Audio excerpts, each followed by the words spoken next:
கர்த்தராகிய இயேசு கிறிஸ்துவின் நாமத்தில் அன்பின் வாழ்த்துக்கள். ஏசாயா 9 அதிகாரம் 2 இருளில் நடக்கிற ஜனங்கள் பெரிய வெளிச்சத்தை கண்டார்கள்.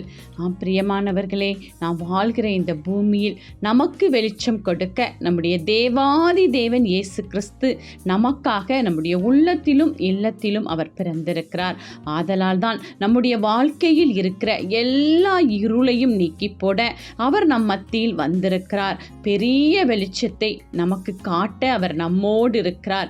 ஏனென்றால் நம்மை அவர் தம்முடைய சொந்த ஜனமாய் தெரிந்து கொண்டார். சொந்த ஜனங்களை ஆசீர்வதிக்கிற தேவன், சொந்த ஜனங்களை பலப்படுத்துகிற தேவன், சொந்த ஜனத்துக்காக தன் ஜீவனை கொடுத்த தேவாதி தேவன் இயேசு கிறிஸ்து நம்மோடு இருக்கும் பொழுது நம்முடைய வாழ்வில் உள்ள எல்லா இருளும் அகன்று பெரிய வெளிச்சம் நமக்கு உண்டாகும். அந்த பெரிய வெளிச்சத்தில் இந்த நாளில் நாம் மகிழ்ந்து களி கூறுவோம். ஆமேன்.